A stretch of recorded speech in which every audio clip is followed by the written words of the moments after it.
Gulf മേഖലയിൽ നിലനിൽക്കുന്ന പരമ്പരാഗത തൊഴിൽ രീതികളിൽ നിന്നും വേറിട്ട് മാറി ഭാവിയിലെ വിപണി ആവശ്യങ്ങൾക്ക് അനുയോജ്യവും വഴക്കമുള്ളതുമായ തൊഴിൽ അന്തരീക്ഷം കെട്ടിപ്പടുക്കാൻ ഒമാൻ സുപ്രധാനമായ ചുവടുവെപ്പുകൾ നടത്തുകയാണ്.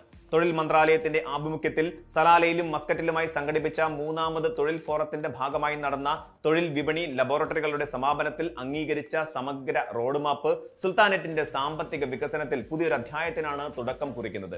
തൊഴിൽ വകുപ്പ് മന്ത്രി ഡോക്ടർ മഹദ് സയ്യിദ് ബ ഉവൈന്റെ നേതൃത്വത്തിൽ നടന്ന ഈ പരിപാടി കേവലം പ്രതിസന്ധികൾ ചർച്ച ചെയ്യുന്നതിൽ ഒതുങ്ങാതെ നിയമനിർമ്മാണത്തിൽ സുതാര്യത കൊണ്ടുവരാനും രാജ്യത്തിന്റെ സാമ്പത്തിക വൈവിധ്യവൽക്കരണത്തിന് പുതിയ വാതിലുകൾ തുറക്കാനും ഉതകുന്ന പ്രായോഗിക തീരുമാനങ്ങൾ മുന്നോട്ട് വെച്ചു. വ്യക്തമായ പ്രകടന സൂചകങ്ങൾ, ഉത്തരവാദിത്തപ്പെട്ട സ്ഥാപനങ്ങൾ, കൃത്യമായ സമയപരിധികൾ എന്നിവ ഉൾപ്പെടുത്തി രൂപകൽപ്പന ചെയ്ത ഈ പദ്ധതി ഒമാന്റെ തൊഴിൽ മേഖലയെ കൂടുതൽ മത്സരക്ഷമമാക്കും എന്ന് കരുതപ്പെടുന്നു. എണ്ണ ഇതര വരുമാനത്തെ ആശ്രയിച്ചുള്ള സുസ്ഥിര സാമ്പത്തിക വളർച്ച കൈവരിക്കുക എന്ന ഒമാൻ വിഷൻ 2040ന്റെയും അതുപോലെ 11ാം 5 വർഷ വികസന പദ്ധതിയുടെയും പ്രധാന ലക്ഷ്യങ്ങൾക്ക് പൂർണ്ണ പിന്തുണ നൽകുന്നതാണ് പുതിയ തീരുമാനങ്ങൾ. പ്രത്യേകിച്ച് കല, വിനോദം, വിനോദ പ്രവർത്തനങ്ങൾ, digital content creation, event management, വിനോദ സാങ്കേതിക വിദ്യകൾ തുടങ്ങിയ മേഖലയിൽ വലിയ രീതിയിലുള്ള നിക്ഷേപ സാധ്യതകളുണ്ടെന്ന് ഒമാൻ തൊഴിൽ മന്ത്രാലയം വിലയിരുത്തുന്നു. മുൻകാലങ്ങളിൽ ആഭ്യന്തര വിപണിയിൽ മാത്രം ഒതുങ്ങി നിന്നിരുന്ന ഇത്തരം മേഖലകളെ പ്രാദേശികവും അന്തർദേശീയവുമായ ബിസിനസ്, സാമ്പത്തിക നിക്ഷേപ പ്രവർത്തനങ്ങളുമായി ബന്ധിപ്പിക്കാനാണ് ലക്ഷ്യമിടുന്നത്. ഇതുവഴി ഉയർന്ന തൊഴിൽ സാധ്യതകൾ സൃഷ്ടിക്കാനും വിദേശ നിക്ഷേപകരെ ആകർഷിക്കാനും ആവശ്യമായ ഏകീകൃത നിയമനിർമ്മാണ ചട്ടക്കൂട് രൂപീകരിക്കപ്പെടുകയാണ്. ചെറുകിട ഇടത്തരം സംരംഭങ്ങൾക്ക് കൂടുതൽ സുതാര്യമായ അന്തരീക്ഷം സൃഷ്ടിക്കുന്നത് വഴി പ്രവർത്തനക്ഷമതയും വിപണിയിലെ മത്സരശേഷിയും ഗണ്യമായി വർദ്ധിക്കും. തൊഴിൽ വിപണിയുടെ കാര്യക്ഷമത വർദ്ധിപ്പിക്കാൻ ലക്ഷ്യമിട്ടിട്ടുള്ള പരിഷ്കാരങ്ങളിൽ ഏറ്റവും പ്രധാനം ഗവേണൻസ് അഥവാ ഭരണ സംവിധാനത്തിലെ സുതാര്യതയും നിയമനിർമ്മാണ പ്രക്രിയയുടെ നവീകരണവുമാണ്. സർക്കാരിന് പുറമെ തൊഴിലുടമകൾ, തൊഴിലാളികൾ എന്നീ 3 പ്രധാന ഉൽപാദന പങ്കാളികളെ കൂടി ഉൾപ്പെടുത്തി നീതിന്യായ നിയമകാര്യ മന്ത്രാലയത്തിന്റെ പങ്കാളിത്തത്തോടെയാണ് പുതിയ തൊഴിൽ നിയമങ്ങളും മന്ത്രിതല തീരുമാനങ്ങളും വികസിക്കുന്നത്. മാറിക്കൊണ്ടിരിക്കുന്ന അന്താരാഷ്ട്ര സാമ്പത്തിക സാഹചര്യങ്ങൾക്കനുസരിച്ച് തൊഴിൽ ചട്ടങ്ങൾ വേഗത്തിൽ പുതുക്കാനും തൊഴിലുടമകളുടെയും തൊഴിലാളികളുടെയും താൽപര്യങ്ങൾ തമ്മിൽ സന്തുലിതാവസ്ഥ ഉറപ്പാക്കാനും ഈ പങ്കാളിത്ത സമീപനം സഹായിക്കും. പ്രശ്നങ്ങളുടെ ഉപരിപ്ലവമായ പരിഹാരങ്ങൾക്ക് പകരം അതിന്റെ അടിസ്ഥാന കാരണങ്ങൾ കണ്ടെത്തുകയും എണ്ണ, വാതക മേഖലകൾ ഉൾപ്പെടെയുള്ള തന്ത്രപ്രധാന രംഗങ്ങളിലെ നാവിക തൊഴിൽ സുരക്ഷ ഉറപ്പുവരുത്തുകയും ചെയ്യുന്ന രീതിയിലാണ് ലബോറട്ടറികൾ പ്രവർത്തിച്ചത്.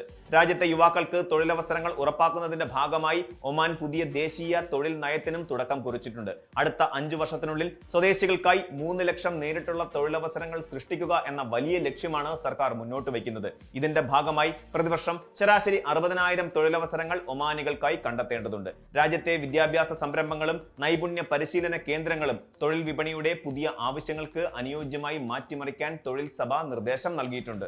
ആധുനിക മാധ്യമങ്ങൾ, ആർട്ടിസ്റ്റിക് പ്രൊഡക്ഷൻ, ക്രിയേറ്റീവ് ഇൻഡസ്ട്രികൾ എന്നിവയിൽ പ്രാപ്തരായ സ്വദേശി യുവാക്കളെ വാർത്തെടുക്കുന്നതിലൂടെ സമ്പദ് വ്യവസ്ഥയിൽ ദേശീയ പങ്കാളിത്തം വലിയ തോതിൽ ഉയർത്താൻ സാധിക്കുമെന്നാണ് വിലയിരുത്തൽ. ഒമാനിൽ നടപ്പിലാക്കി വരുന്ന ഈ വിപ്ലവകരമായ മാറ്റങ്ങൾ പ്രവാസി മലയാളികൾ ഉൾപ്പെടുന്ന വലിയൊരു ഇന്ത്യൻ തൊഴിലാളി സമൂഹത്തിൽ ആഴത്തിലുള്ള സ്വാധീനമാണ് ഉണ്ടാക്കാൻ പോകുന്നത്. വാണിജ്യ, ഭരണ മേഖലകളിൽ സ്വദേശിവൽക്കരണം കൂടുതൽ ശക്തമാകുന്നതോടെ പരമ്പരാഗത ഓഫീസ് ജോലികൾ, എൻട്രി ലെവൽ തസ്തികകൾ, സാധാരണ വിൽപ്പന മേഖലകൾ എന്നിവയിൽ വിദേശ തൊഴിലാളികൾക്കുള്ള സാധ്യതകൾ മുൻപത്തേക്കാൾ പരിമിതപ്പെടും. എന്നാൽ ഈ പ്രതിസന്ധിക്കപ്പുറം വൈദഗ്ധ്യമുള്ള പ്രവാസികൾക്ക് പുതിയൊരു വാതിൽ തുറന്നു നൽകുകയാണ് ഒമാന്റെ പുതിയ നയം. കല, വിനോദം, event management, media production, animation, വിനോദ സാങ്കേതിക വിദ്യ, ഡിജിറ്റൽ മാർക്കറ്റിംഗ് തുടങ്ങിയ പുതിയ സാമ്പത്തിക മേഖലകളുടെ വളർച്ച ഈ രംഗങ്ങളിൽ വൈദഗ്ധ്യമുള്ള പ്രവാസി വിദഗ്ധർക്കും സാങ്കേതിക വിദഗ്ധർക്കും വൻ അവസരങ്ങൾ സൃഷ്ടിക്കും. കൂടാതെ നിയമനിർമ്മാണത്തിലും തൊഴിൽ ചട്ടങ്ങളിലും കൊണ്ടുവരുന്ന സുതാര്യത സാധാരണക്കാരായ പ്രവാസി തൊഴിലാളികൾക്ക് വലിയ ആശ്വാസവുമാകും. തൊഴിൽ കരാറുകൾ കൂടുതൽ സുതാര്യമാകുന്നതും നീതിന്യായ വ്യവസ്ഥകൾ വേഗത്തിലാക്കുന്നതും വഴി വേതന കുടിശ്ശികകൾ, നിയമവിരുദ്ധമായ ചൂഷണങ്ങൾ എന്നിവയ്ക്ക് അറുതി വരുത്താൻ സാധിക്കും. പുതിയ ചട്ടക്കൂട് പ്രകാരം തൊഴിലുടമകൾക്കും തൊഴിലാളികൾക്കും ഒരുപോലെ സംരക്ഷണം ലഭിക്കുന്നത് പ്രവാസികളുടെ തൊഴിൽ സുരക്ഷ ഉറപ്പാക്കും. ഇതിനു പുറമെ സുതാര്യമായ നയങ്ങളും നിക്ഷേപ സൗഹൃദ അന്തരീക്ഷവും ചെറുകിട ഇടത്തരം സംരംഭ മേഖലകളിൽ നിക്ഷേപം നടത്താൻ ആഗ്രഹിക്കുന്ന പ്രവാസി മലയാളി സംരംഭകർക്ക് കൂടുതൽ സുരക്ഷിതത്വം നൽകും. സ്റ്റാർട്ടപ്പുകൾക്കും പുതിയ വിനോദ സാങ്കേതിക പദ്ധതികൾക്കും ലഭിക്കുന്ന ഭരണകൂട പിന്തുണ മലയാളി വ്യവസായികൾക്കും പുതിയ കൂട്ടായ്മകൾ രൂപീകരിക്കാൻ അവസരമൊരുക്കും.